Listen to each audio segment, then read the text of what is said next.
இ- இணைய வழியே இணைந்துள்ள அனைத்து வேதாத்திரிய உறவுகளுக்கும் இனிய காலை மாலை வணக்கங்கள். வாழ்க வளமுடன். ஒவ்வொரு நாளும் இணைய வழியே சிறப்பாக இந்த நிகழ்வுகளை ஒருங்கிணைத்து நடத்தி கொண்டிருக்கக்கூடிய ஸ்கை நார்வே டென்மார்க் அறக்கட்டளை சார்ந்த அனைத்து அன்புள்ளங்களுக்கும் மனமார்ந்த நன்றிகளும் வாழ்த்துக்களும். அருமையான இந்த வாய்ப்பினை நல்கிய இறைநிலைக்கும் குருவுக்கும் எங்களை வழிநடத்தி கொண்டிருக்கும் முதுநிலை பேராசிரியர் பெருமக்களுக்கும் மனமார்ந்த நன்றிகளும் வாழ்த்துக்களும். இன்னைக்கு மகரிஷியுடைய பாடல்கள்ல சிந்தனை துளிர்கள் அப்படிங்கிற தலைப்புல சுவாமிஜி கொடுத்திருக்கக்கூடிய பாடல்கள்ல ஒன்றுதான் இன்றைய பாடல். இசையின் சிறப்பு அப்படிங்கிற தலைப்புல முதல் பாடலாக மகரிஷி கொடுத்திருக்காங்க. இந்த பாடலை பற்றிய ஒரு சில விஷயங்களை நாம சிந்திக்கிறதுக்கு முன்னாடி ஒரு வீடியோ ஒன்று ஷேர் பண்றேன். வாழ்க வளமுடன்.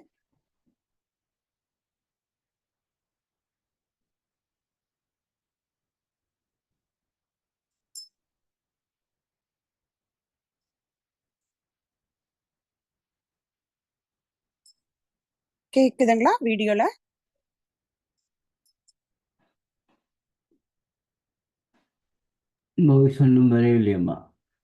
வாய்ஸ் வரலைங்களாயா? ஒரு நிமிஷம், நான் ஸ்கிரீன் ஷேர் பண்றேன்.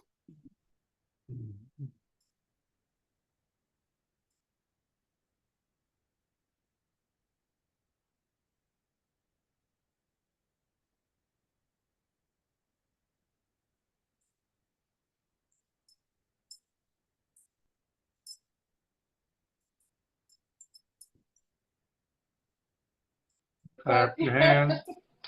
If you're happy and you know, clap your hands. If you're happy and you know it. And your face will surely show it. If you're happy and you know it, clap your hands. Oh, that's fantastic. Yeah, and you know it, clap your hands. If you're happy and you know it, clap your hands. If you're happy and you know it. And your face will surely show it. If you're happy and you know it, clap your hands. Oh, that's fantastic. வாழ்க வளமுடன். இப்ப எல்லாருக்கும் video தெரிஞ்சிருக்கும்னு நினைக்கிறேன். இன்றைய தலைப்புக்கு ஒரு பொருத்தமான ஒரு வீடியோவாக இருந்ததுனால இதை முதல்ல நான் ஷேர் பண்ணேன். இசை இல்லைங்களா? அவங்க எல்லாருக்கும் இந்த வீடியோனோட ஒரு நிகழ்வு தெரிஞ்சிருக்கும். ஒரு அன்னையினுடைய கருப்பையில இருக்கக்கூடிய ஒரு குழந்தை, அதை ஸ்கேன் பண்ணுவாங்க இல்லைங்களா? அந்த தொழில்நுட்ப உதவியினால அதை ஸ்கேன் பண்ற அந்த வீடியோ தான் நம்ம பார்த்தோம். அவங்களுடைய உறவுகள், தாய் தந்தை யாரும் வெளியில இருந்து ஒரு பாடலை பாடுறாங்க. அந்த பாடலுக்கு ஏற்ற வகையில அந்த குழந்தை கைகளை தட்டி அந்த இசைக்கான ஒரு பிரதிபலிப்பை அங்கே வெளிப்படுத்துவதை நம்ம பார்த்தோம். அப்ப அந்த பிறந்தது முதற்கொண்டு இந்த ஆறறிவு படைத்த மனித இனத்துக்கு மட்டுமல்ல, உயிர்கள் அனைத்துக்குமே சொல்லலாம், இந்த இசை அப்படிங்கிற அந்த சப்தம், மொழி, அது அன்னையிலிருந்து அதற்குண்டான ஒரு பிரதிபலிப்பை காமிச்சு கொண்டு இருக்கு இல்லைங்களா? அந்த சப்தம் முதல்ல, அதாவது ஒரு மனிதன் இன்னொரு மனிதனுக்கு தான் சொல்ல வேண்டிய விஷயத்த சொல்வதற்கான ஊடகம் தான் நம்ம மொழின்னு சொல்றோம் இல்லைங்களா? ஒரு கம்யூனிகேஷன் மீடியா தான் மொழி.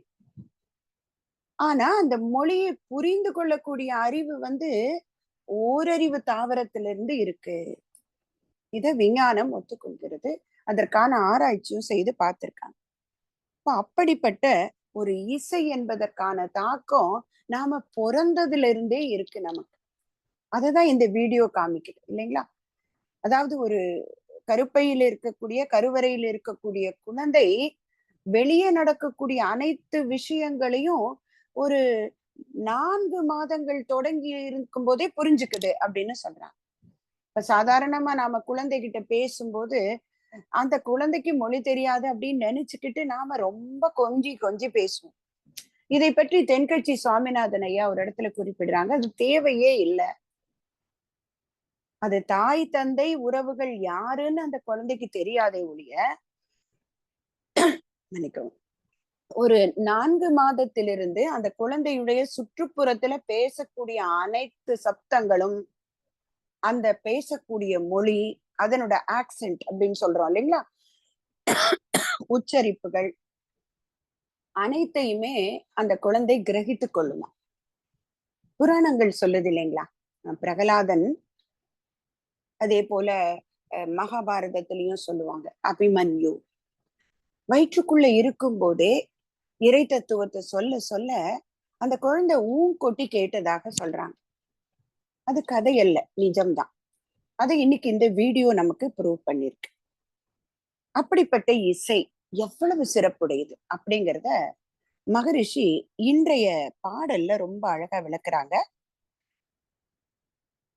சிந்தனை துளி அப்படிங்கிற தலைப்புல இருக்கக்கூடிய பாடல்கள்ல முதல் பாடலாக இசையின் சிறப்ப மகரிஷி இதுல சொல்றாங்க. ஏன்னா சுவாமிஜியை பொறுத்தளவுல எல்லா விஷயங்களையும் ஆராய்ச்சிக்கு எடுத்துக்கொண்டு கொடுக்கக்கூடியவர் இல்லையா, நமக்கு தெரியும். பொதுப்படையான விஷயங்கள் மட்டுமல்ல, ஆழ்ந்த விஷயங்களையும் மகரிஷி எடுத்துக்கொண்டு அதற்கான விளக்கங்களை தன்னுடைய பாடல்கள் மூலமாக கொடுத்திருக்காங்க. அதுல ஒரு சின்ன ஒரு மாற்றம், அதை மட்டும் நான் இங்க பகிர்ந்துக்கிற விரும்புறேன். அது புத்தகத்துல இச்சையின் சிறப்பு அப்படிங்கிற தலைப்புல கொடுக்கப்பட்டிருக்கு. அது ஒரு சின்ன ஒரு மாற்றம் தான். அது ஒரு ஒரு எழுத்து பிழையாக இருக்கலாம். இந்த இடத்துல இசையின் சிறப்பு அப்படிங்கிறத நான் முதுநிலை பேராசிரியர்கள் கிட்ட பேசி ஒப்புதல் கேட்ட பிறகுதான் அதை இசையின் சிறப்பு அப்படின்னு சொல்லி நம்ம மாற்றி பிளேயர்ல போட்டிருக்கோம். சோ இசை பற்றி மகரிஷி இந்த சொல்றாங்க. நல்ல இசை உடலுக்கு நலம் பயக்கும், நோய்கள் கெடும், நாடி நரம்புகளில் நலிவு போக்கி முறுக்கேற்றும், சொல்ல உயர் கருத்தும் சொற்றொடரும் கொண்ட இசை சூட்சுமமாம் உயிருக்கு சுகம், அறிவுக்கும் இன்பம் அப்படின்னு இசை பத்தி சொல்றாங்க. இப்ப நம்ம பார்த்தோம் இல்லைங்களா, இந்த வீடியோல பார்த்தோம், ஒரு குழந்தை வயிற்றுக்குள்ள இருக்கும் போதும் இசைய கேட்கு. அப்புறமும் பார்த்திருக்கோம் நம்மளோட பண்பாட்டுல கலாச்சாரத்துல பாத்தீங்கன்னா, இந்த இசை வடிவத்தோடு சேர்த்து உணர்வுகளை வெளிப்படுத்துறது அப்படிங்கிறது இருக்கு. இந்த குழந்தை பிறந்ததுல இருந்து தாலாட்டாக அந்த குழந்தைக்கு பல விஷயங்களை உள்ளே செலுத்தக்கூடியது நம்ம பண்பாட்டுல இருக்கு.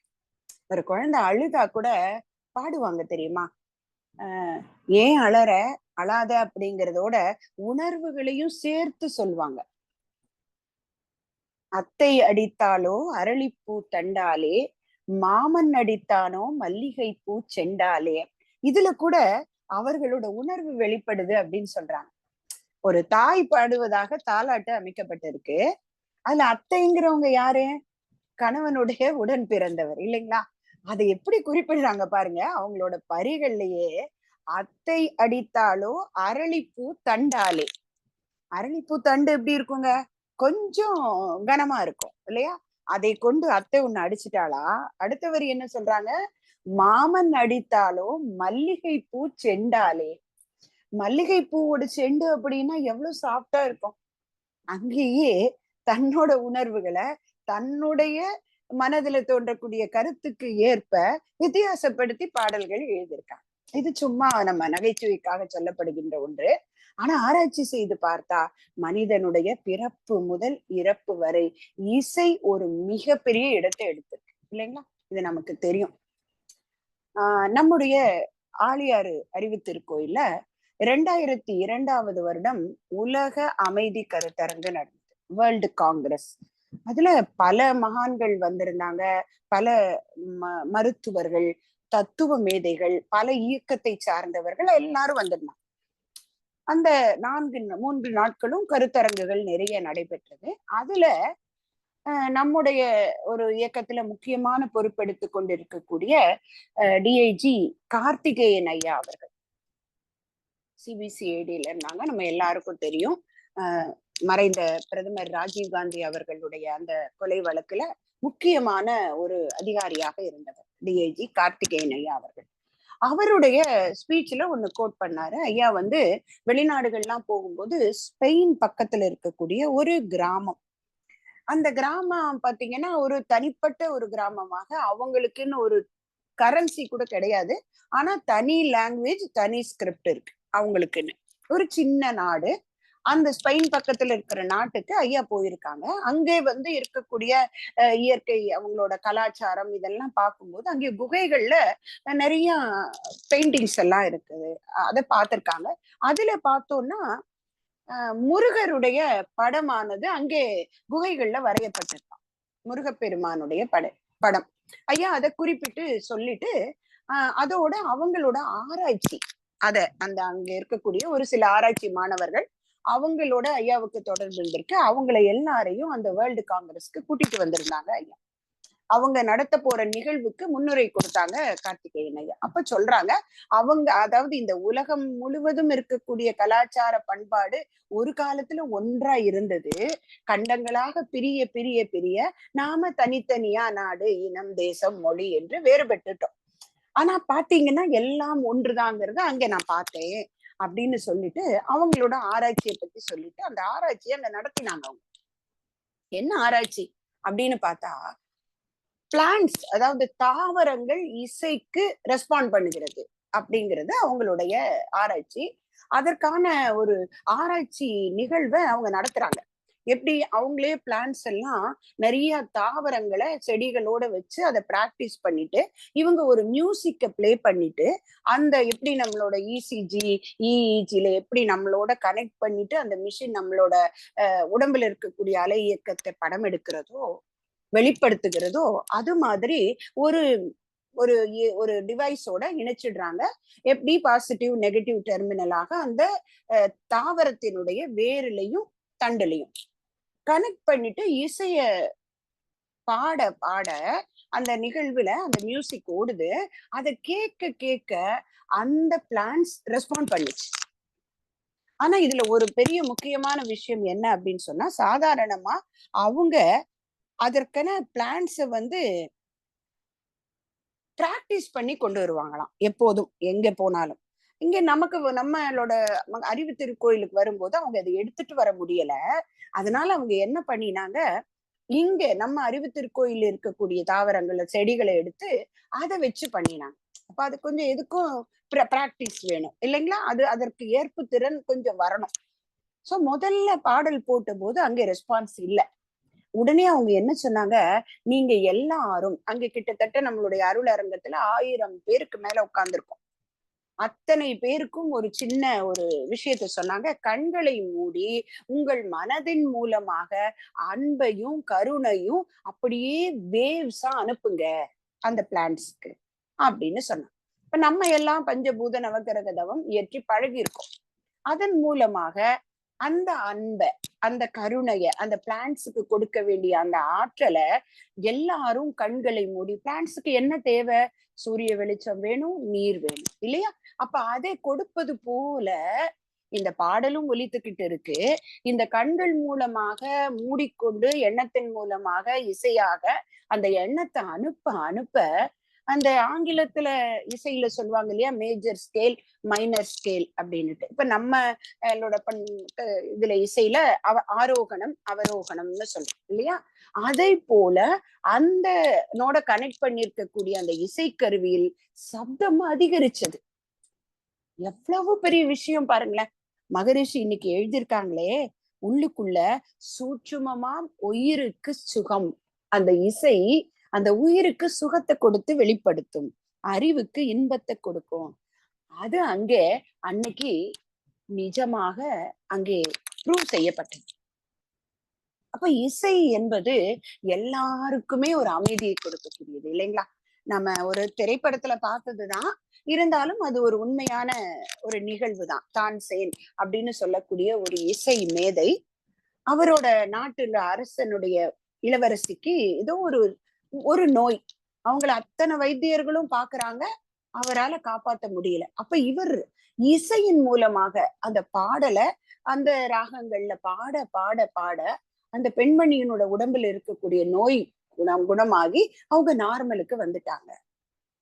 திரைப்படத்துல அந்த பாடல் கூட அவ்வளவு அருமையாக இருக்கும், நம்ம பார்த்திருப்போம். தவ புதல்வன் அப்படிங்கிற ஒரு படத்துல இந்த ஒரு நிகழ்வை அங்கே படமாக்கியிருப்பாங்க. இசை கேட்டால் புவி அசைந்தாடும், இது இறைவன் அருளாகும். 7ஆம் கடலும் வானும் நிலவும் இசையுடன் விளையாடும். அப்படின்னு ஒரு வரி. அவ்வளவு அருமையா பாடுவாரு. அந்த பாடலுக்கு ஏற்ப அந்த தீபங்கள் எரிவதாக, எரிந்து அந்த பெண்மணிக்கு குணமாவதாக. அது கதையெல்லாம் அதுவும் நிஜம்தான். இன்னைக்கு நம்ம ஆராய்ச்சியில எடுத்துக்கொள்ளும் போது சாஸ்திரிய சங்கீதத்திலையும் குறிப்பிடுறாங்க, ஒவ்வொரு ராகத்துக்குமான உணர்வுகள் இருக்கிறது. இன்னைக்கு மழை வேணும்னா சொல்லுவாங்க, நம்ம இன்னைக்கு மழை தவம் செய்கிறோமே, அது கூட ஒரு இசையின் வெளிப்பாடுதான். ஆனா அதையே இசையா அமிர்த வர்ஷினி அப்படின்னு சொல்லக்கூடிய ஒரு ராகம். சரி, இந்த இசை அப்படிங்கிறது என்ன? எல்லாமே வார்த்தைகள் தொகுப்பு. வார்த்தைகள் என்பது ஒலிகளின் தொகுப்பு இல்லைங்களா? அப்ப அந்த ஒலிகளுக்கென்று ஒவ்வொரு எழுத்துக்குமான ஒலிகள் ஒரு அசைவை ஏற்படுத்துது அப்படின்னு சொல்றாங்க. மகரிஷி அவர்கள் ஒரு தவம், இதற்கு முன்னாடி நம்மளோட சிலபஸ்ல இருந்தது ஒரு தவம், பிரணவ தவம் அப்படின்னு சொல்லக்கூடிய ஒரு தவம். அந்த தவத்துக்கான விளக்கத்தை மகரிஷி அவர்கள் கொடுப்பாங்க. அதுல அந்த ஓம் என்கின்ற அந்த ஒலியோடு இறைநிலையை உணர்வது, அதுதான் அந்த தவத்தினுடைய ஒரு உட்கருத்து. அதுக்கான முன்னுரை மகரிஷி தான் நடத்துவாங்க. அதுல அவங்க குறிப்பிடும் போது சொல்லுவாங்க, எல்லா மதங்களிலுமே இந்த ஓம் என்கின்ற வார்த்தை இருக்கு இல்லைங்களா? எந்த மதத்தை எடுத்துக்கிட்டாலும் அந்த வார்த்தை ஆமென்னு இருக்கு, ஓம்னு இருக்கு. அது எல்லாமே ஒரே ஒலி குறிப்பு. அது ஏன் அப்படிங்கறத மகரிஷி விளக்குறாங்க. ஒவ்வொரு எழுத்தும் நம்ம சொன்னோம், உடல்ல ஒரு அசைவை ஏற்படுத்துவது மட்டுமல்ல, உடல்ல ஒவ்வொரு இடத்திலிருந்து புறப்படுகிறது அப்படின்னு சொல்றோம். ஆ அப்படிங்கிற எழுத்து நம்மளோட நாக்கு, அந்த வாயினுடைய உள்பகுதியில இருந்து வருமா. ஆ அப்படின்னு சொல்லும்போது தொண்டையிலிருந்து வருது. இப்படி ஒவ்வொரு எழுத்தும் ஒவ்வொரு இடத்திலிருந்து கிளம்புதான். ஓ என்கின்ற ஒலி மட்டும் மூலாதாரத்திலிருந்து கிளம்புகிறது அப்படின்னு சொல்லிட்டு மகரிஷி அந்த முதல் எழுத்துக்கு சொல்லுவாங்க. ஓன்னு சொல்லும்போது அது மூலாதாரத்திலிருந்து கிளம்பும். சரி, ஒலி குறிப்புக்கென இருக்கக்கூடிய இலக்கணத்தின்படி தனியாக ஒற்றை எழுத்து வராது தமிழ் இலக்கணப்படி. அதற்காக கூட ஒரு குற்றியல் அப்படின்னு சொல்லுவாங்க. ஒரு ஒரு ஒரு ஒற்றெழுத்து சேர்க்கணும். அத குற்றியலுகரம் அப்படின்னு சொல்லுவாங்க.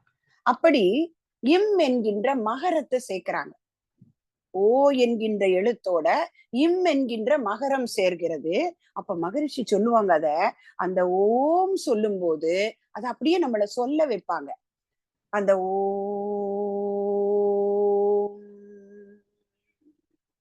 இத சொல்லும் போது மூலாதாரத்திலிருந்து கிளம்பி மூளைக்கு சென்று அந்த இம் என்கின்ற மகரம் மூளை செல்களுக்கு ஆற்றலை கொடுத்துட்டு மூக்கு வழியா வெளியேறுமா.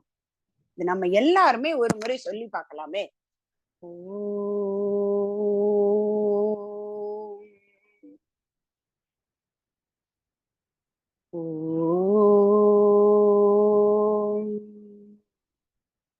இத சொல்லிட்டு மகரிஷி சொல்லுவாங்கங்க, அந்த விளக்கம் தான் ரொம்ப முக்கியம். இந்த வார்த்தை சொல்லும் போது உடலுக்குள்ள ஒரு சின்ன சின்ன மாற்றம். இந்த பாடல்ல எழுதியிருக்காங்க பாருங்களேன், நாடி நரம்புகளில் நலிவு போக்கி முறுக்கேற்றும். அடுத்த வரி, சொல்ல உயர் கருத்தும் சொற்றொடரும் கொண்ட இசை சூட்சுமமாம் உயிருக்கு சுகம் அப்படின்னு சொல்லுவோம். இந்த ஓம் என்கின்ற ஒலியும் உயிருக்கு சுகம் கொடுக்குங்க. சரி, ஆனா மகரிஷி இன்னொரு இடத்துல என்ன சொல்றாங்க?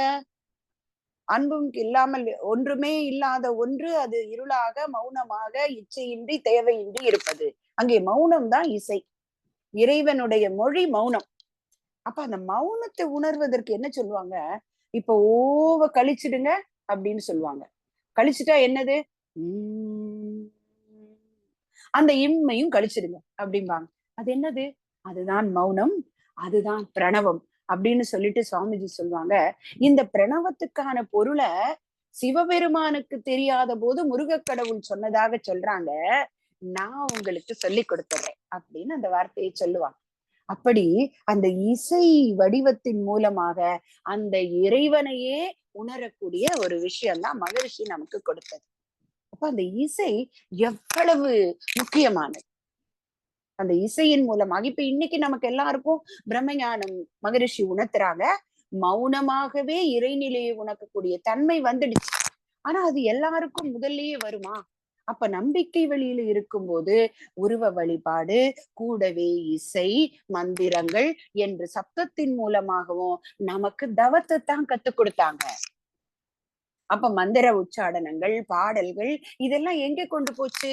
தியாகையருக்கும் அன்னமாச்சாரியாவுக்கும் இன்னும் ராமதாசருக்கும் எல்லாருக்கும் இசை எப்படி கொண்டு போச்சுங்க? கபீர்தாசருக்கும் இன்னும் நான் எல்லா இடத்துலயும் இருக்கிறவங்க எல்லா இசை மேதைகளுக்கும் இசையின் மூலமாக இறைவனை உணர்ந்த அத்தனை பேருக்கும் என்ன கொடுத்ததுங்க? பிரம்ம ஞானத்தை கொடுத்தது இசை இல்லையா? எல்லாரும் ஒன்றுதான்ங்கிறத உணர்த்துச்ச இசை. பிரம்ம மொக்கட்டே பிரம்ம மொக்கட்டே அப்படின்னு எழுதினாரு அன்னமாச்சாரியா. அதுல ஒரு வரி எழுதுவாருங்க அவரு, சாதாரண மனிதன் வாழ்வதும் இந்த பூமி தான், பெரிய நல்லவன் வாழ்வதும் இந்த பூமி ஒன்றுதான், சண்டாடர் உண்டேதி சரிபூமி ஒக்கட்டே அப்படின்னு எழுதுவார். வெட்டையின பிராமணரு மெட்டு பூமி ஒக்கட்டே சண்டாளடு உண்டேதி சரிபூமி ஒக்கட்டே அப்படின்னு சொல்றார். நாம பார்க்கிறோமே குணத்தால நிறத்தால வேறுபடுத்தி பார்க்கிறோமே, ஆனா அத்தனை பேரும் இருக்கிறது ஒரே பூமியில தான். வசிக்கும் இடம் தான் வேற இல்லையா? வாழும் இடம் ஒன்றுதான். அப்ப அப்படிப்பட்ட இசை எவ்வளவு உள்ளுக்குள்ள சுகத்தை கொடுக்கும்னு இந்த 4 வரியில மகரிஷி ஆழ்ந்து உணர்ந்துதானே சொல்லியிருக்க முடியும். ஒரு சுவாமிஜி கூடவே இருக்கக்கூடிய அவங்க சொன்ன ஒரு அனுபவம், ஒரு கேட்ட ஒரு விஷயம், சுவாமிஜிக்கு ரொம்ப பிடிச்ச பாடல் என்ன அப்படின்னு கேட்டோம். இதெல்லாம் இதெல்லாம் கேட்கிறாங்க மகரிஷி, இசைக்கு பற்றி பேசியிருப்பாங்க, எல்லாம் பேசியிருக்காங்க.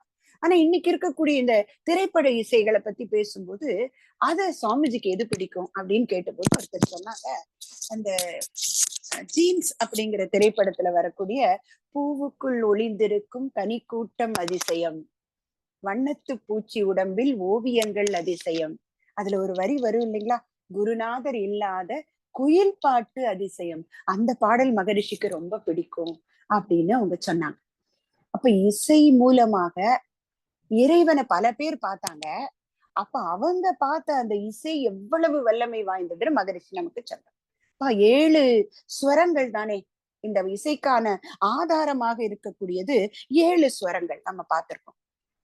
அது 7 ஸ்வரங்களும் நம்ம உடலும் இணைஞ்சிருக்கு அப்படிங்கிறாங்க. நம்ம இப்ப பண்ணினோம் இல்லைங்களா 9 மைய தவம், அதுல உடலுக்குள்ளே 7 ஆதாரங்கள், உடலை விட்டு வெளியே 2 ஆதாரங்கள் மையங்கள். இந்த உடலுக்குள்ள இருக்கக்கூடிய ஒவ்வொரு ஆதாரத்திற்கும் ஒரு அடிப்படையாக தன்மைகள் இருக்குன்னு சொல்றாங்க. அதுல நிறம் இருக்கு, அதற்கென்று ஒரு பஞ்சபூதத்துல ஒரு தன்மை இருக்கு. அது எந்த உடல்ல இருக்கக்கூடிய நாளமில்லாத சுரப்பியோட கலந்து இருக்கு, எல்லாம் பார்த்தோம். ஆனால் இதையும் தாண்டி ஒலி குறிப்பையும் கொடுக்குறாங்க.